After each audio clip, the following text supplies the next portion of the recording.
Good evening. A special session of Parliament was held today to pay tribute to Singapore's first Prime Minister, Mr. Kuan Yew. 11 members spoke in the House today after opening remarks by Speaker of Parliament Halimah Yacob.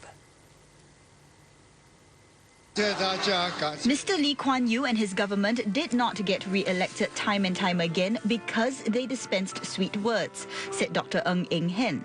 In fact, Mr. Lee had often warned voters against silver-tongued politicians who offered empty promises. His acid test for any idea or proposal was, how would it make Singapore stronger? If it weakened this country's foundations, he would reject it. Even if it was politically incorrect to say so and attracted widespread criticism. If it would make Singapore better, then no obstacles, no preconceived notions, no preset habits were too deeply entrenched to uproot or overcome. Indeed, he will attack these hindrances squarely and vigorously to improve our circumstances. And that's what Mr. Lee did, particularly during the Republic's early years. In return for the people's trust and willingness to do what was needed, Mr. Lee promised them a better Singapore. And he delivered on that promise. Great strength of character, determination and integrity. Lee Kuan Yew had all of these qualities and more. He kept his promises. What he said he would do, he would and more, whether it was for individuals or an entire nation. He recalled Mr. Lee's determination to make good on his promise to attend Parliament on his 90th birthday, even though it was against his doctor's orders at the time. Even so, Mr. Lee had his critics, said Dr. Ng. When asked how history would judge him in the end, he always gave a non-committal answer. But Dr. Ng said the outpouring of grief since news of Mr. Lee's death broke speaks volumes. Parents brought their little children along, determined that their children should know who had been responsible for our good lives here. Senior citizens hobbled on walking sticks or on wheelchairs to say goodbye and thank you personally, despite their physical infirmities. Mr. Lee, all these Singaporeans, young and old, whose lives you have touched, it is they who matter, as you've always said, and who have pronounced the final judgment on your life's work. It is a great work that has surpassed all expectations. Dr. Ng also shared with the House a personal anecdote about Mr. Lee. He recalled how in 2009, Mr. Lee led a delegation to Malaysia. But every night without fail, Mr. Lee would call home to speak to Mrs. Lee and read to her. At that time, she was unable to speak due to a stroke, but she remained conscious and aware. He asked the nurse to put the phone to Mrs. Lee and spoke to her. He did this every night while we were in Malaysia. We stood aside to respect their privacy. But that image of Mr. Lee, hunched over the phone, speaking to Mrs. Lee, who could not speak back, will stay with me for a very long time, as a simple but pure picture of true devotion. And that was Dr. Ng Eng Hen's tribute to Mr. Lee Kuan Yew. From his lifelong dedication to Singapore to his vision and drive, Mr. Lee's qualities were extolled by other MPs as they paid tribute to the sacrifices he made in 6 decades of public service. This is one of the saddest days in my life. Those were former Deputy Prime Minister Wong Kan Seng's opening words as he paid tribute to a man he has worked with since 1985. Noting that Singapore was transformed in one generation, Mr. Wong pointed out that the results of Mr. Lee's lifelong dedication can be seen all over Singapore. No words can truly describe or reflect his contribution and the great impact he made on the lives of millions of Singaporeans, including mine. His policies enabled me, son of hawker parents, to become a deputy prime minister. Many poor families' children have done well too. Mr. Wong also noted how good leadership and governance have been crucial to Singapore's success. Mr. Lee and his team took bold, tough decisions in the interests of the country and not for themselves. The pioneer generation of Singaporeans understood the existential crisis they faced. They worked hard and trusted Mr. Lee and his colleagues to bring them a better life. They were willing to make short-term sacrifices for long-term good. Mr. Wong added that Mr. Lee had played a personal role in recruiting and developing the younger team of ministers. He fondly recalled having lunch with Mr. Lee as a young minister in the 1980s, where any questions could be asked, as well as overseas trips that Mr. Lee would bring younger ministers on to expose them to international relations. Even before he stepped down as Prime Minister in 1990, Mr. Lee would encourage the younger ministers to make decisions because he felt that we would have to implement them and be accountable to the people. When issues of critical importance were discussed at cabinet meetings, Mr. Lee would express his views and explain his thinking, sometimes vigorously and forcefully. But at the end of the discussion, he would say, "You, the younger team, are in charge, and it is your decision to make. I have given my views." Mr. Lee's fellow MP in Tanjong Pagar GRC, Indrani Raja, said as a people, Singaporeans had been asked to give up things that would have held the country back, like corruption, division and hatred of other races. But it was still Mr. Lee who made the biggest sacrifice. In an interview, Mr. Lee Kuan Yew was once asked, at the end of the day, what he had achieved. And his response was, at the end of the day, what have I got? A successful Singapore.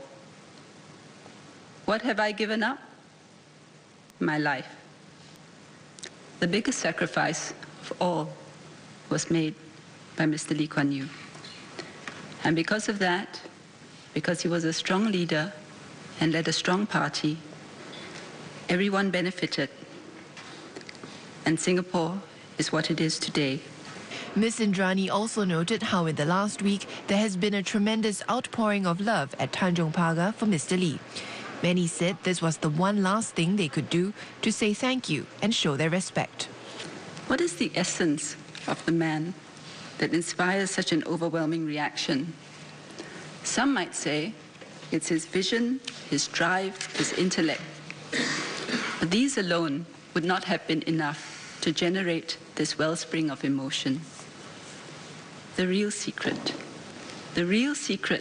of Mr. Lee Kuan Yew's enduring bond with Singaporeans is that we all fundamentally understood that that vision, the drive, and the intellect were all powered by one thing. He cared. He cared deeply for Singaporeans and Singapore, and all his actions were driven by a desire to make things better for them. Singapore was his life's work, and people know this. Opposition MP Lau Teck Yang spoke in Mandarin about Mr. Lee. He acknowledged the role Mr. Lee played in Singapore's growth and prosperity, speaking of the consensus forged between Mr. Lee and the people in the early years. He said the main reason for Singapore's success was not just Mr. Lee's spirit and tenacity, but also his sincerity. But Mr. Lau also said that society has paid a price for one-party rule, and that is why Mr. Lee is a controversial figure. 我不认同行动党一党专政的政治格局是新加坡经济能够迅速发展、社会能够保持凝聚力、维持国家团结的关键。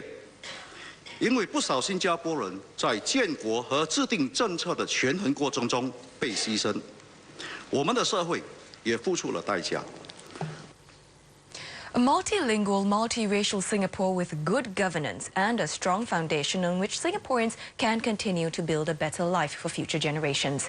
Backbenchers and nominated MPs spoke at length about Mr. Lee Kuan Yew's lasting legacy. MPs Christopher D'Souza and Seng Han Tong spoke about Mr. Lee's belief in the equality of all races. Mr. Vikram Nair said Mr. Lee's conviction in this ideal was so strong that it was etched into policy and the Constitution.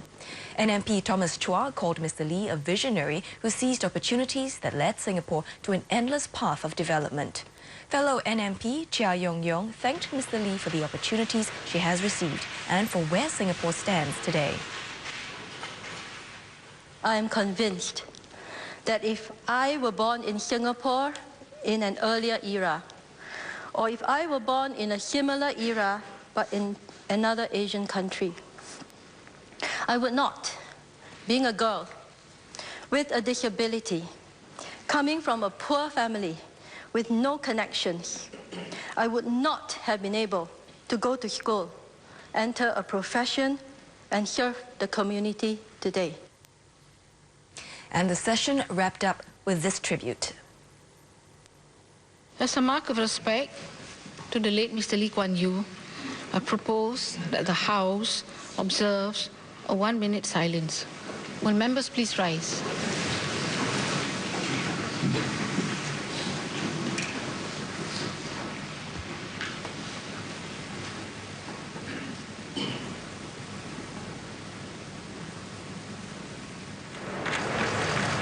Later, Prime Minister Lee Hsien Loong and family members paid their respects to the late Mr. Lee.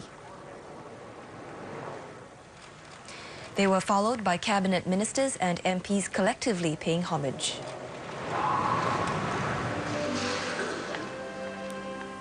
And still to come, more foreign dignitaries confirmed they will be flying in for Mr. Lee's state funeral on Sunday. And a more comfortable, if not necessarily shorter wait for the thousands still paying their respects at Parliament House.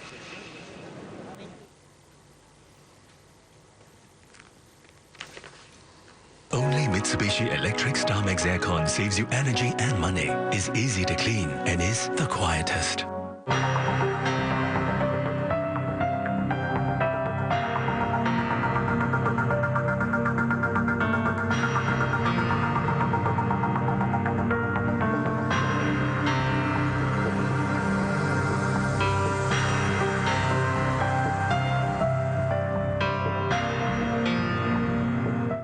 I took about a month shopping around for my car insurance. I love that DirectAsia.com gave me the opportunity to be smarter with my money. I saved about $650. So if I can save on the need, I can spend more on my wants. So, I'm Linda and I'm from Serangoon Gardens, and I really switched to DirectAsia.com and I really saved $650. Spend your money a smarter way. DirectAsia.com. How much will you save? Stable energy supply is indispensable for the growth of emerging economies. Toshiba has established a new base of operations in India for manufacturing thermal power generation systems. From Japan and from India, we're delivering optimized energy solutions to the world with even greater speed and efficiency. It's time for a human smart community. Toshiba. Welcome back. The wait for those queuing to pay their respects to Mr. Lee Kuan Yew at Parliament House was more orderly and comfortable today. But waiting time still fluctuated, peaking at 7 hours in the mid-afternoon. It's now 4.5 hours according to the latest update this hour. Instead of the multiple queues seen on the first day of the lying in state, there was just one at the Padang on day 2. The result? Greater clarity and order. Not that it mattered much to those determined to pay their respects to Singapore's founding father. I know that yesterday the waiting time is about 8 hours, but I determined to come and respect him, even whether it's under the hot sun or the heavy rain. I don't have leg to walk, but I have other means. I have a friend to wheel me, and at least I can buy him a flower to say thank you, sir, for what you have done. It was this spirit that encouraged several ministers to mingle and thank the crowd for their patience and understanding. We're happy that we're all coming out in unity to show our final respect to Mr. Lee. At the same time, my word to them is also take care of themselves. Along the way, take shelter wherever they can, take water, some water. So at the end of the day, we want them to come in, pay their respect, and to go home safely. The searing heat, though, did take its toll, and it was with such harsh conditions in mind that the Defence Ministry stepped in. In the wee hours of the morning after day 1 of the lying in state, some 400 personnel from the 3rd Battalion Singapore Guards descended on the Padang. Together, they erected hundreds of tents. We all know what we're here for is our core duty. I find it our own way of paying respect to Mr. Lee Kuan Yew. And yeah, it's how we answer our call of duty. Regular Singaporeans also stepped up to fill any other gaps. We've heard heartwarming stories about how individuals and corporations have given out free refreshments to people in the queue. Well, how about free umbrellas? A man was in the queue this morning and realized how difficult conditions could be, and he, together with several others, decided to then do their part. Mr. Lee has been a person where, he's very giving, and I think he has done a lot for Singapore, and people like us, not at my age, like 46 now, we really know what he has done for us. It's no longer, it's beyond words, it's beyond words. Those who took the umbrellas later returned them so that others in the queue could also benefit. Mr. Goh does not expect to recoup the $1,000 he spent to purchase them.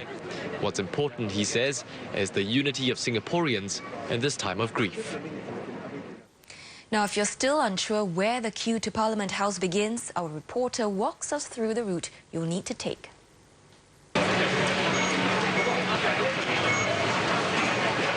If you're going to Parliament House, the easiest way is to use public transport. If you're taking the trains, come to City Hall, exit A at Raffles City Shopping Mall, and turn right. Head towards the junction of Beach Road and Stamford Road. From where I am at Stamford Road, the Padang is just across the road. Watch out for these ushers with black armbands. They'll guide you to where you need to go. Right there, if you are 16 and above, right side. It's for elderly. Sir, yes, sir, this way, sir. The weather this week has been punishing.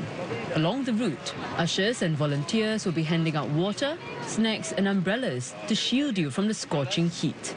Portable toilets are also available along the way. Once you get to the Padang, members of the public will be directed into 2 queues. Now, if you're the elderly, if you're pregnant, have special needs or have children less than 6 years old, just follow this path and that will take you directly to Parliament House. Now, for the rest of us, just follow the line onto the Padang Green and join the queue. But the queue doesn't end at the Padang. From here, it continues out onto Connaught Drive and along the pedestrian walkway hugging the Singapore River. This will take you past the Fullerton Road underpass, past the Asian Civilizations Museum, before reaching Parliament House. The wait can take several hours. Before you enter Parliament House, you have to go through security. Now, this is where things can get a little congested. So to help ease the flow, remember to remove metal or any other items that could trigger the alarm. Once through, you'll be ushered into Parliament House, where the body of Mr. Lee Kuan Yew lies in state. The exit from Parliament House leads you straight back out onto the Padang. Parliament House will be open round the clock until Saturday 8 p.m. for members of the public to pay their final respects to Mr. Lee Kuan Yew. Latest updates may be found on the Remembering LKY Facebook page. Public transport services will run for extended hours again tonight. The last MRT trains will leave the 3 stations closest to Parliament House about an hour later than usual. LRT trains and feeder buses will also run later. And there will be night bus services from midnight to 6 a.m, taking commuters to and from major estates like Jurong, Ang Mo Kio and Tampines. Malaysian Prime Minister Najib Razak was at Parliament House earlier today to pay his respects. He noted how the late Mr. Lee was a great man who helped shape modern Singapore into what it is today. Kuan Yew also was a man who helped shape Southeast Asia as a region of peace and prosperity. He will go down as one of the great men in history whose vision and leadership helped make this world a better place. And I'd like to thank him for strengthening the bilateral ties between Malaysia and Singapore. And in Bangkok, one of the Thai king's closest advisors came to offer his last respects to Mr. Lee. Prem Tinsulanonda himself was a former prime minister, and he worked closely with Mr. Lee, particularly to fight the spread of communism in Southeast Asia. เขาเป็นเพื่อนที่ดีมากของผมคนหนึ่ง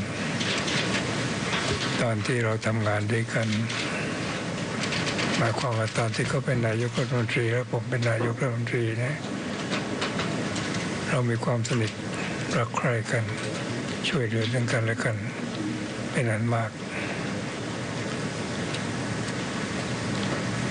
ถ้าไม่มีลีกวนยูนี่ผมคิดว่าไม่มีประเทศสิงคโปร์ In the United States, top statesmen from both sides of the political aisle paid tribute to Mr. Lee. In particular, former top diplomat Colin Powell hailed his ability to make many great things happen in Singapore.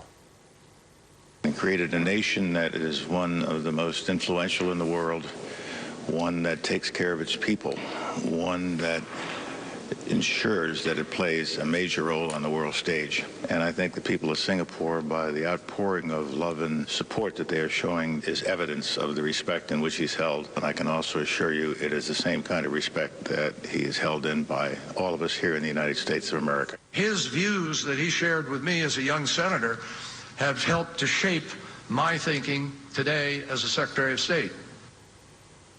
U.S. President Barack Obama has named a high-profile delegation to attend Mr. Lee's state funeral on Sunday. It will be led by former President Bill Clinton and include Mr. Lee's close friend, former Secretary of State Henry Kissinger. Leaders from across the Asia-Pacific have also confirmed they are attending the funeral. They include Indonesian President Joko Widodo, Thai Prime Minister Prayut Chan-o-cha, Cambodian Prime Minister Hun Sen, Japanese Prime Minister Shinzo Abe, South Korean Prime Minister Park Geun-hye, Indian Prime Minister Narendra Modi, and Australian Prime Minister Tony Abbott. The funeral will be held at the University Cultural Centre from 2 p.m. to 5:15 p.m. The funeral procession bearing Mr. Lee's cortege will leave Parliament House at 12:30 p.m. It will pass significant landmarks such as Old Parliament House, City Hall, the Padang, NTUC Centre and Singapore Conference Hall. It will also pass through hardland areas before reaching the UCC, a total distance of just over 15 kilometres. Members of the public can line the route. At the UCC, the funeral service will be attended by members of Mr. Lee's family, as well as the President of Singapore, cabinet ministers, members of the judiciary and parliament, and foreign leaders. There will also be Singaporeans from all walks of life. And the master of ceremony will be the head of the civil service, Peter Ong. 10 eulogies will be delivered in the following order.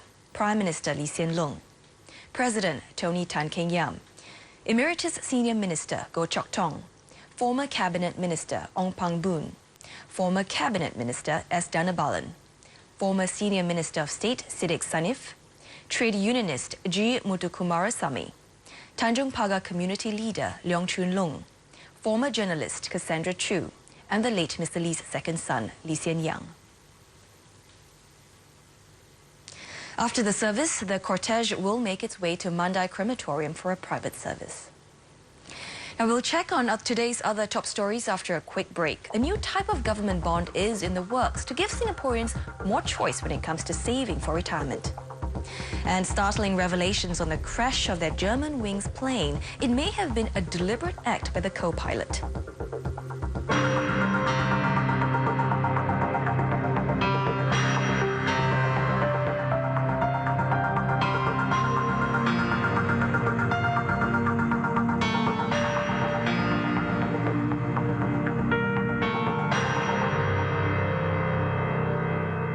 Weather Report is brought to you by Mitsubishi Electric.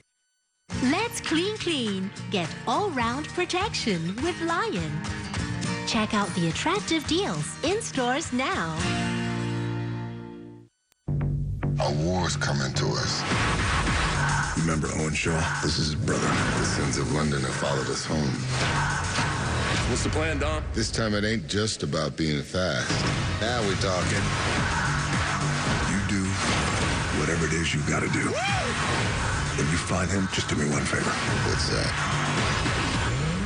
Don't miss.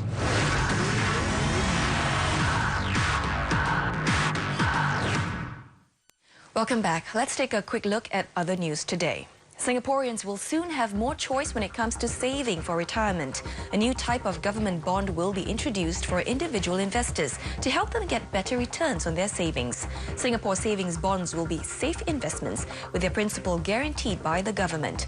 Investors can get their money back in any given month with no penalty. Interest on the bonds will be linked to long-term Singapore government securities and will rise over time. More details will be released later. A French prosecutor says the co-pilot of the Germanwings flight apparently crashed the plane deliberately. The dramatic revelation is based on audio from the cockpit voice recorder. It seems the plane's captain was locked out of the cockpit after he left to use the toilet. He tried to break down the door to get back in. Instead, the co-pilot pressed a button that sent the jet into its fatal descent. He's been named as Andres Lubitz, a German, and was not known to have any links with terrorism. Tensions are escalating in the Gulf region after Saudi Arabia launched airstrikes on rebel positions in Yemen. This has caught investors by surprise. Crude oil prices rose as much as 6% today, with London Brent crude hitting its highest in more than 2 weeks. The uncertainty also hurt share markets in Asia and Europe, the Nikkei falling by 1.4%. Singapore's STI managed to advance 0.4%.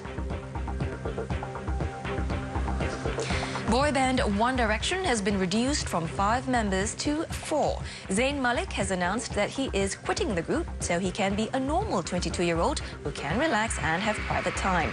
Malik, who's engaged, quit the group's world tour earlier this month, citing stress after he was spotted with another woman. One Direction says it will continue without him. Finally, a call is going out for Singaporeans to fly the national flag this Sunday when Mr. Lee Kuan Yew is laid to rest. It's coming from young residents and grassroots leaders in East Coast GRC. The group is seeking government support for the initiative to go island-wide. They say the national flag symbolizes progress, unity and hope, and that's what Mr. Lee would want to see. Right now, the national flag can only be flown when raised on a flagpole, and exceptions are made only for the National Day period. The proposal has been put to MP for East Coast GRC, Mr. Lim Swee Say. He says he will work with the Ministry for Culture, Community and Youth to see what can be done. I thought, this is probably one of the best way we can bid farewell to Mr. Lee, to thank him, at the same time to assure him that the Singaporeans will work together in unity and confidence to ensure that Singapore SG 100 will be a better place than SG 50, building on his legacy. And that's News 5. Stay with me for extended coverage of Parliament's special tribute to Mr. Lee Kuan Yew. That's coming up next.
Good evening. A special session of Parliament was held today to pay tribute to Singapore's first Prime Minister, Mr. Lee Kuan Yew. 11 members spoke in the House today after opening remarks by Speaker of Parliament Halimah Yacob. Mr. Lee was a conviction politician. When asked in his memoirs what it took to be a politician, he said, "You must have convictions." Mr. Lee himself did not set out with the aspiration to be a politician. In his memoirs, he recounted that he returned to Singapore from his overseas studies to be a lawyer. But he was driven to assume public office by two convictions. One, he wanted a Singapore without a colonial master, and two, he wanted a system that focused on meritocracy. Madam Halimah added that Mr. Lee set very high standards for himself and expected the same from all members of Parliament too. Mr. Lee said that he wanted members of Parliament whose instincts are immediately for Singaporeans. He reminded us that Parliament, as an arena for the contest of wits and wills over matters of policies, will always remain important because of our system of parliamentary democracy. But that we must make no mistake. In this chamber, we are playing for keeps. The future of Singapore and its people is not a question for light-hearted banter. Even when he was ill and quite frail, Mr. Lee would make tremendous effort to attend Parliament sittings, as he took his duties very seriously. Madam Halimah said Mr. Lee never flinched from taking hard decisions for the benefit of Singapore. These results depend, among other things, upon the morale and enthusiasm of the people and the pace set by their leaders in Parliament and outside. Mr. Lee's abiding concern was the interest and welfare of the people, even if there were painful adjustments to be made in the short term. People respected and followed him because of one very important element, and that is trust. They trusted that he did not make decisions for his own self-aggrandizement or personal benefit, but truly for the benefit of Singapore. In his tribute, Dr. Ng Eng Hen, leader of the House, honoured the founding Prime Minister through the very words Mr. Lee had used in Parliament. He said Mr. Lee would often warn voters against silver-tongued politicians offering empty promises. Flattery fell flat on him, as did lofty but pretentious ideals. For Mr. Lee, the acid test was whether the idea or proposal would make Singapore stronger. If it weakened this country's foundations, he would reject it, even if it was politically incorrect to say so and attracted widespread criticism. If it would make Singapore better, then no obstacles, no preconceived notions, no preset habits were too deeply entrenched to uproot or overcome. Indeed, he will attack these hindrances squarely and vigorously to improve our circumstances. That was the Lee Kuan Yew the world knew and respected throughout his political life. Dr. Ng also spoke about a personal encounter that left a lasting impression on him. In 2009, Mr. Lee led a delegation on an official trip to many states of Malaysia. Deputy Prime Minister Tharman and I were part of it. The delegation was having dinner together. It was a long trip. When Mr. Lee asked to excuse himself so that he could speak on the phone to Mrs. Lee. Due to previous strokes, Mrs. Lee could not speak, but remained conscious and aware. Mr. Lee had made it a routine to speak and read to her each night. He did not want to break this routine, even though he was in Malaysia on a long trip. He asked the nurse to put the phone to Mrs. Lee and spoke to her. He did this every night while we were in Malaysia. We stood aside to respect their privacy. But that image of Mr. Lee, hunched over the phone, speaking to Mrs. Lee, who could not speak back, will stay with me for a very long time, as a simple but pure picture of true devotion. Mrs. Lee passed away in 2010, and the impact on him was visible physically. I think many people noticed this. Dr. Ng also recounted how Parliament wanted to celebrate Mr. Lee's 90th birthday on 16 September last year. Mr. Lee kept his promise to attend it despite being ill. Unfortunately, when the day came, a dehydrated and weakened Mr. Lee had to go to hospital and be put on drip. His doctors advised him not to attend Parliament. We were informed, so we called off our plans. But just before Parliament adjourned, we were surprised when Mr. Lee entered the chamber. I found out later that he had overruled his doctors, saying that he must attend Parliament because he had given his commitment. He wanted to walk, actually, but thankfully, his doctors persuaded him that it would be acceptable for a 90-year-old man on intravenous nutrition to be wheeled into the chamber. That September 16, this House had the last privilege to wish him happy birthday together. Dr. Ng also spoke about Mr. Lee's great strength of character, determination and integrity, and how we should emulate these qualities. As we honor his memory, we resolve to learn from his example to be men and women, individually and collectively as a nation, to have their great strength of character, integrity, and determination. These values, as Mr. Lee emphasized, would see us through difficult times. We must maintain, as he put it, restless minds, forever probing and testing, seeking new and better solutions to old and new problems, so that we have never been, and I trust never shall be, tried and found wanting. Quoting the outpouring of tributes and fervent prayers, Dr. Ng said that Mr. Lee's legacy will live on through us. Mr. Lee Kuan Yew had his critics while alive. He was asked on a number of occasions how he thought history would judge him, all at the end. His reply would invariably be non-committal. Once he replied factually, "I'll be dead by then." That was Mr. Lee. But today we have the opportunity to tell Mr. Lee, if he could hear us, and I believe he can, Mr. Lee, we would like to tell you that Singaporeans have decided. Thousands upon thousands have lined the streets on your journey from Sri Temasek to this Parliament House. They queued for hours under the hot sun to pay their respects here. They did so spontaneously, an outpouring of gratitude and admiration for what you have done for their lives. I believe thousands more will do so when you move from here to your final resting place on Sunday. Singaporeans shouted your name repeatedly and clapped with adulation. Opposition MP Lau Tia Kiang spoke about Mr. Lee in Mandarin. He acknowledged the role Mr. Lee played in Singapore's growth and prosperity and spoke of the consensus forged between him and the people in the early years.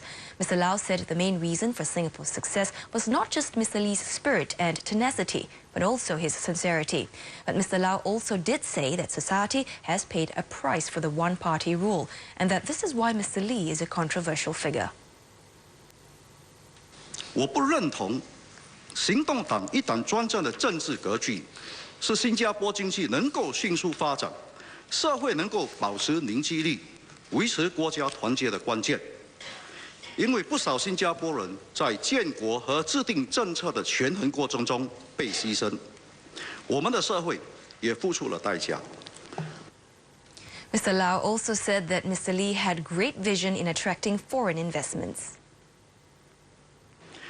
如果没有李光耀过人的智慧和胆识，游走于大国之间，推销新加坡对他们的价值和所能提供的潜在利益，并且获得大国领导人的尊重，我们在经济上不会成功，我们在国际政治舞台上也不会有今天的地位和空间。 Mr. Lau said that Mr. Lee was open to the views of others and was not an autocrat who wouldn't listen. 我不认为他是一个一意孤行的独裁者。如果你有充足的理由和论证，能赢得了他经过细腻思维的政策辩论，我想他会考虑你的意见。我也知道，他最讨厌讲废话的人，因为他认为时间宝贵，要做的事还很多。 Mr. Lau also said the early years of nation building were a tremendous challenge in managing conflicts of interest among those from different races and cultures and uniting them with a national identity. 一些在建国的时期和我们社会背景相似的国家，到现在还面对多元种族和文化的社会矛盾，甚至面临国家分裂的风险。今天的新加坡能够不分种族、言语和宗教而团结一致，李光耀功不可没。我仅此向建国总理李光耀致以最高的敬意。 Member of Parliament Wong Kan-seng said that no words can truly reflect Mr. Lee's contributions and the great impact he made on lives of many Singaporeans. For instance, Mr. Wong noted how Mr. Lee's policies enabled him, the son of hawker parents, to become a Deputy Prime Minister. Indeed, we are blessed to have had him as our leader. Mr. Lee and his team took bold, tough decisions in the interests of the country and not for themselves. The pioneer generation of Singaporeans understood the existential crisis they faced. They worked hard and trusted Mr. Lee and his colleagues to bring them a better life. They were willing to make short-term sacrifices for long-term good. As a result, the leadership team was able to create an economic, social, and political ecosystem that has made Singapore unique, successful, and relevant to the world. Mr. Wong described the late Mr. Lee as a man who had strong views, but who was also someone who listened and was prepared to change his views when convinced.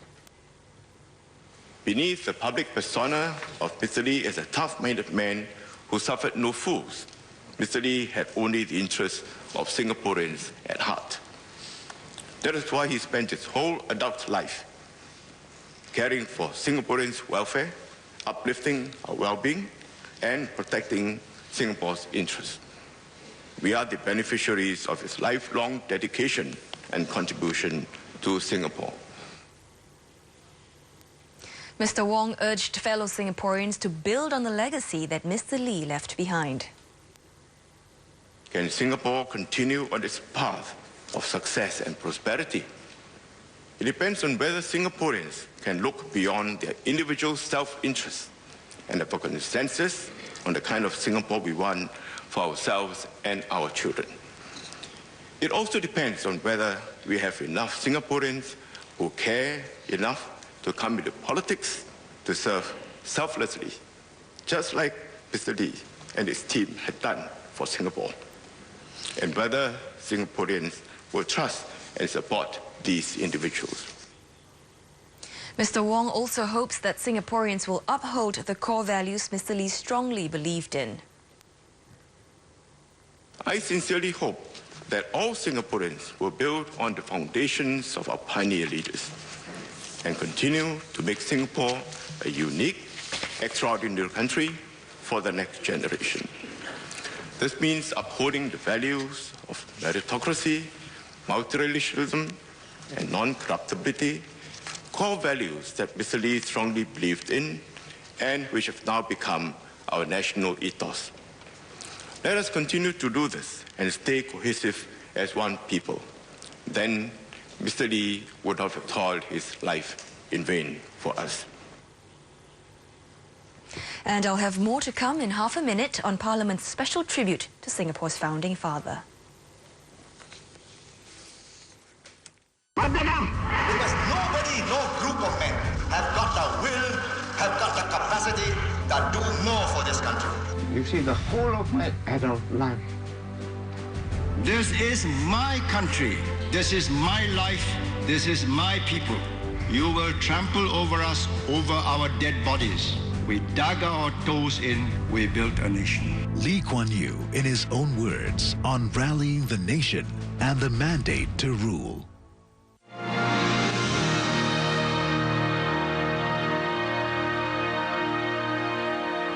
Welcome back. You're watching the highlights from today's special Parliament session to honour Mr. Lee Kuan Yew. Speaking fluently in Mandarin and then later in English, MP Sim Ann thanked Mr. Lee for his contributions to women's advancement as well as his push for bilingualism. She said that although Mr. Lee had never described himself as a feminist, his policies have made an immense impact on women here. 李先生对妇女的根本态度是尊重的，为我们的社会定下了男女平等的基调。他认为传统社会中男尊女卑、上嫁下娶的这些旧观念，都必须跟着时代的进步而有所改变。如果没有李先生，新加坡的妇女不会在这么短的时间内迈出这么多步。 Now, Ms. Sim also said that Mr. Lee had devoted much of his personal attention to promoting bilingualism. This has given our multiracial community a common space for communication and allowed us to do business on a global stage. Mr. Lee's language policy stands among the iconic legacies he has created for Singaporeans.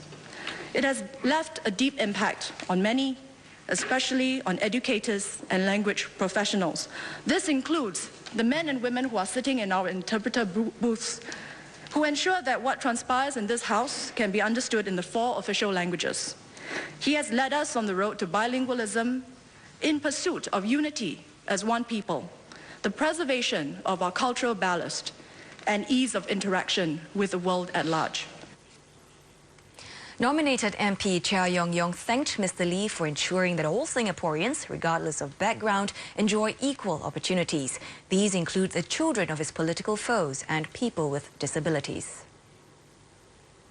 Some say he was ruthless, unforgiving, unrelenting. But children of his political foes had rights and opportunities like any other children. They were able to enter professions, able to become lawyers, doctors, public servants, because this is Singapore. Did he do well for Singapore?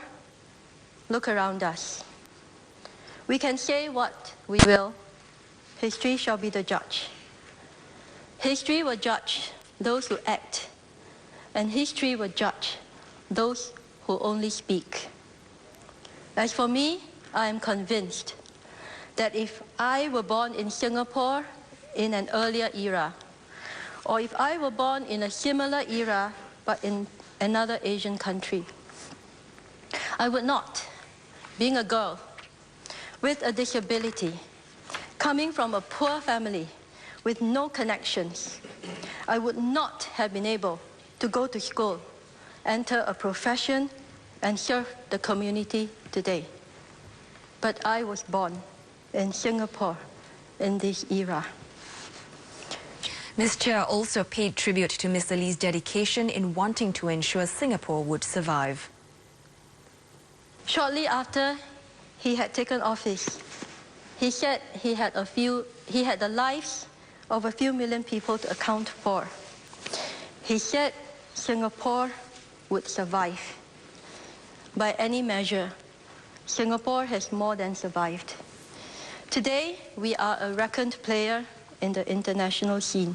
Today, our lives have improved, and Singaporeans have a strong foundation upon which to work hard and to make life better for ourselves and for our children.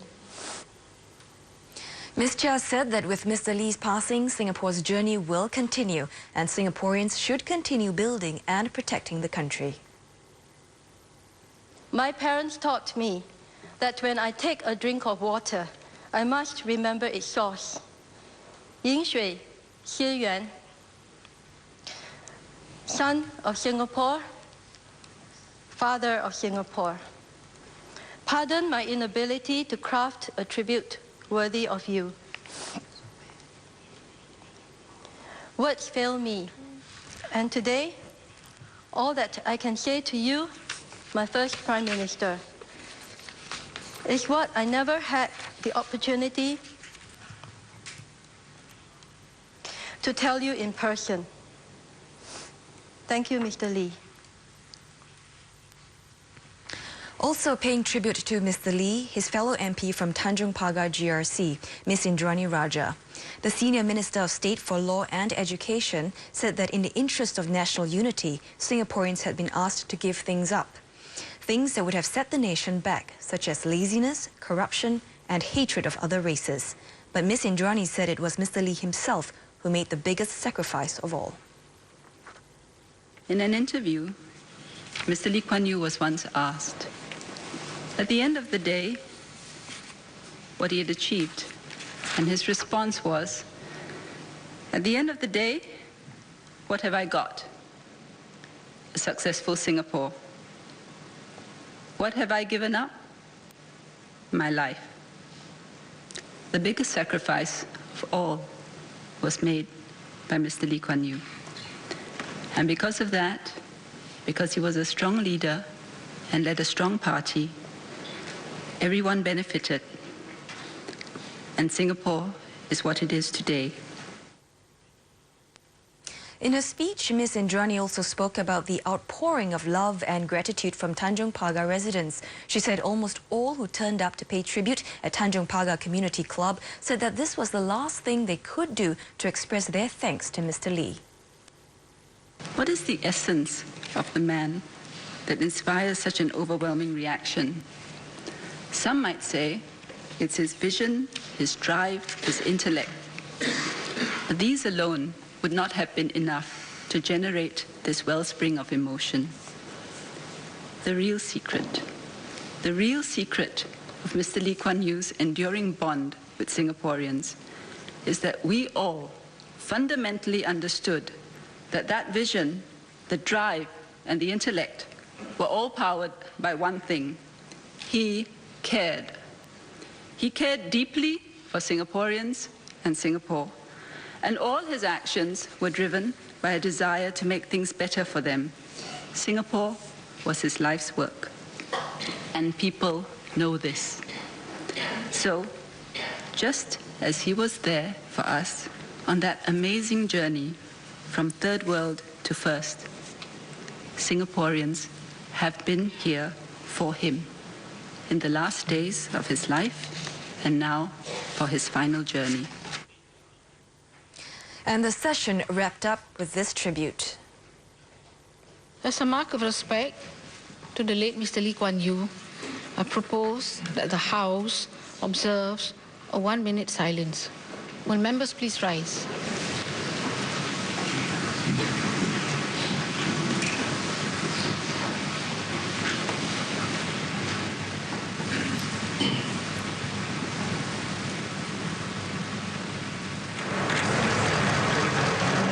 Later, Prime Minister Lee Hsien Loong and family members paid their respects to the late Mr. Lee.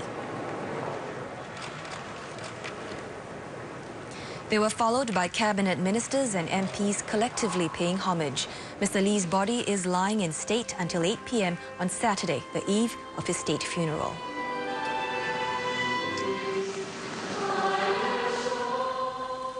And you've been watching the highlights of Parliament's special tribute to Singapore's first Prime Minister, Lee Kuan Yew.